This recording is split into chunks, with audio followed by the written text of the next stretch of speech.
Welcome to Kimika's Canadian brand guide on how to wax your underarm using hot wax. Here's how to achieve smooth salon quality results from the comfort of your home. First, heat the wax in the microwave at 30-second intervals until it reaches the consistency of warm honey.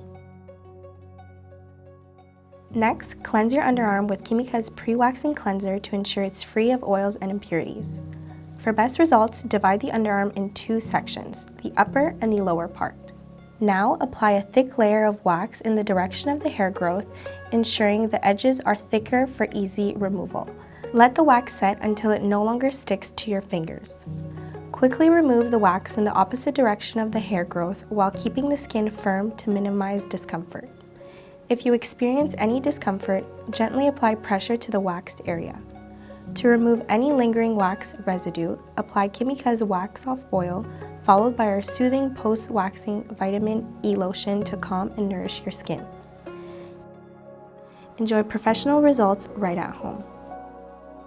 For more tips and products, visit our website or follow us on social media. Happy waxing!